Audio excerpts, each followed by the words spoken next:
TSPSC group 2 boot camp March 1 morning 10 o'clockకి మా faculties ఆధ్వర్యంలో నిర్వహిస్తున్నాము. ఆసక్తి కలిగిన అభ్యర్థులు ఈ వీడియో కింద ప్రొవైడ్ చేసిన డిస్క్రిప్షన్లోని లింక్ పైన క్లిక్ చేసి రిజిస్టర్ చేసుకోవచ్చు. Hi dear students, welcome to 21st Century IAS Coaching Center. This is your Shankar Reddy, Senior Faculty of Arithmetic and Reasoning.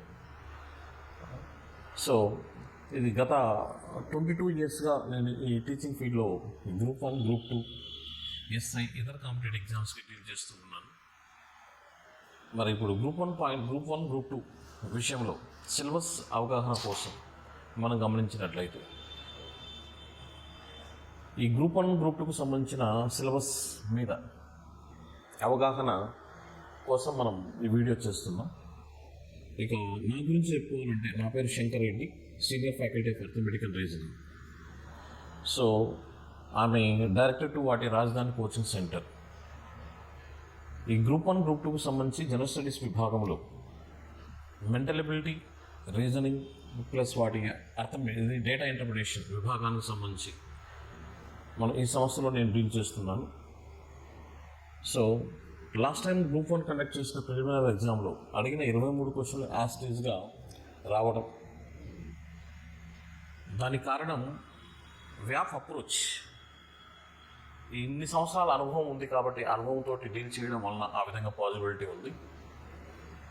కాబట్టి మీరు ఈ సిలబస్కి సంబంధించిన అంశాలను చెప్పినట్టుగా ఫాలో అవుతే డెఫినెట్గా అక్కడ అడిగి 20 నుంచి 23 క్వశ్చన్లు యాస్టేజ్గా ఆన్సర్ చేయడానికి అవకాశం ఉంటుంది. నేను గత 4 yearsగా ఈ 21st Century IAS కోచింగ్ సెంటర్లో సివిల్స్కి, గ్రూప్ 1కి, గ్రూప్ 2కి డీల్ చేస్తున్నాను. ఇక సిలబస్ విషయానికి వస్తే గ్రూప్ 2 పాయింట్ ఆఫ్ వ్యూలో మనకు 3 పార్ట్స్ ఉన్నాయి. అనలిటికల్ రీజనింగ్, తర్వాత లాజికల్ రీజనింగ్, తర్వాత నెక్స్ట్ వచ్చేసి డేటా ఇంటర్ప్రిటేషన్. లాజికల్ రీజనింగ్ విభాగంలో కొన్ని సమ్ ఆఫ్ ఇంపార్టెంట్ పార్ట్స్ ఉంటాయి. Statements and conclusions, statements and arguments, data sufficiency and statements and assertion, course of action, different parts. ఈ విభాగం నుంచి మనకు 5 నుంచి 6 క్వశ్చన్స్ రాగలం. దీంట్లో ప్రతి క్వశ్చన్ ఆన్సర్ చేసే విధంగా మీకు పరిపూర్ణంగా ఇక్కడ డైరెక్షన్స్తో పాటు ప్రాక్టీస్ కూడా చేయించడం అనేది జరుగుతుంది. అదేవిధంగా మెంటల్ ఎబిలిటీ పార్ట్లో రీజనింగ్లో కొన్ని భాగాలు, వెర్బల్ ఎబిలిటీలో ఉన్న భాగాలతో పాటు అర్థమెటిక్ ఏరియాలో కూడా కొన్ని పార్ట్స్ మనం కవర్ చేయడం అనేది జరుగుతుంది. ఆయా విభాగాల మీద షార్ట్ కట్స్ తోటి ఈవెన్ నాన్ మ్యాథ్స్ స్టూడెంట్స్ కూడా పూర్తిగా అర్థమయ్యే విధంగా, ఎంత అనుభవం ఉంది కాబట్టి ఎలా అడుగుతాడు, ఏ విధంగా అడుగుతాడు అనే తెలుసు కాబట్టి మీకు సులభతరంగా సిలబస్ను అందించడానికి ప్రయత్నం చేయబోతున్నాం. కాబట్టి మీరు దాన్ని సద్వినియోగపరచుకున్నట్లయితే క్వశ్చన్ మిస్ కాదు. ఇది నా వర్డ్. తర్వాత 3వ విభాగం వచ్చేసి data interpretation. Data interpretation means it is nothing but drawing conclusions from the suitable figures by using percentage, ratio and what average. దీన్ని తెలుగులో దత్తాంశ విశ్లేషణ అంటాం. అంటే ఇక్కడ బొమ్మల రూపంలో ఇవ్వబడిన దత్తాంశం నుండి సరైన నిర్ణయాలు రాబట్టడంలో ఈ నిష్పత్తి, శాతము, సగటులు అనే ప్రక్రియలు మనకు అవసరం అవుతాయి. అంటే వాటి మీద కాన్సెప్ట్స్ పూర్తిగా బలంగా ఉండాలి. ఈ కాన్సెప్ట్స్ని బేస్ చేసుకొని మనం ఈ బొమ్మల రూపంలో ఇవ్వబడిన దత్తాంశం నుండి సరైన నిర్ణయాలు రాబట్టడమే దీని యొక్క ప్రధాన ఉద్దేశం. So already group 1 classes start అయినాయి, వాటికి డీల్ చేస్తున్నాం మెయిన్స్కి, ప్రిలిమ్స్కి. అట్ ద సేమ్ టైం ఇప్పుడు గ్రూప్ 2 పాయింట్ ఆఫ్ వ్యూలో కూడా ఇక్కడికి వచ్చే ప్రతి విద్యార్థి క్వశ్చన్ మిస్ అవ్వకుండా ప్రతి క్వశ్చన్ సాల్వ్ చేసే విధంగా షార్ట్ కట్స్లో మిమ్మల్ని తీర్చిదిద్దడమే నా యొక్క ఇక్కడ ఉద్దేశం. సో ఈ అనుభవాన్ని ఉపయోగించుకుంటూ మీ ముందుకు రావడం, మీరులో ప్రతి విద్యార్థి ప్రతి క్వశ్చన్కి ఆన్సర్ చేసే విధంగా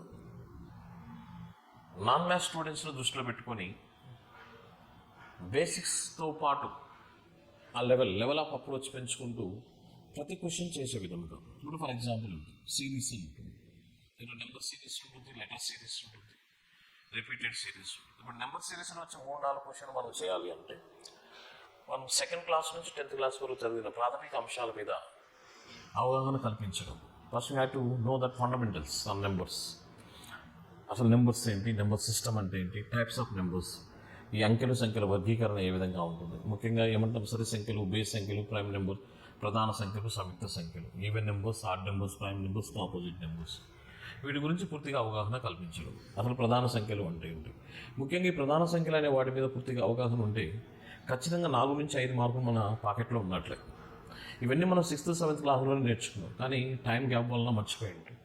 ప్రతిదీ కూడా మీకు అందుబాటులోకి తీసుకొచ్చి వాటిని సవివరంగా పూర్తిగా అర్థమయ్యే విధంగా మరలా చూడకుండా వన్స్ విన్నామంటే అది మైండ్లో ఉండేటట్లుగా మీకు టీచ్ చేయడమే ప్రధాన ఉద్దేశం. కాబట్టి ఇక్కడ ఈ మెంటల్ ఎబిలిటీ డేటా ఇంటర్ప్రిటేషన్ విభాగానికి సంబంధించి ఐ కెన్ అష్యూర్ దట్ యాస్టీస్ మార్క్స్ తెప్పించే బాధ్యత ఈ శంకరెడ్డి సార్ తీసుకుంటాడు.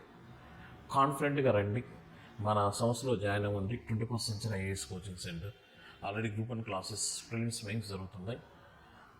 అదేవిధంగా ఇప్పుడు గ్రూప్ 2 క్లాసెస్ కూడా స్టార్ట్ చేయబోతున్నాం. కాబట్టి మ్యాథ్స్ నాన్ మ్యాథ్స్ సంబంధం లేదు. నాకు నాన్ మ్యాథ్స్ వాళ్ళని దృష్టిలో పెట్టుకొని బేసిక్స్ నుంచి ఇన్ఫర్మేషన్ అందించడం జరుగుతుంది. కాబట్టి అది ఎలా ఏంటి అని చూస్తే అంకెలు అంటే ఏంటి, సంఖ్యలు అంటే ఏంటి, what are the numbers, what are the digits ఎన్ని ఉంటాయి, నెంబర్స్ ఎన్ని ఉంటాయి, వాటి వర్గీకరణ ఏ విధంగా ఉంటుంది, ఈ అంకెల సంఖ్యల రకాలు ఏంటి, బేసిక్స్ నుంచి మనం ముందుకు వెళ్ళడం వలన నాన్ మ్యాథ్స్ స్టూడెంట్ అనే భావన లేకుండా చేయడం, ప్రతి క్వశ్చన్ మీకు ఆన్సర్ చేసే విధంగా తయారు చేయడం, అది నా ప్రధాన లక్ష్యం, అదే టార్గెట్. కాబట్టి యు ఆర్ ఆల్ వెల్కమ్.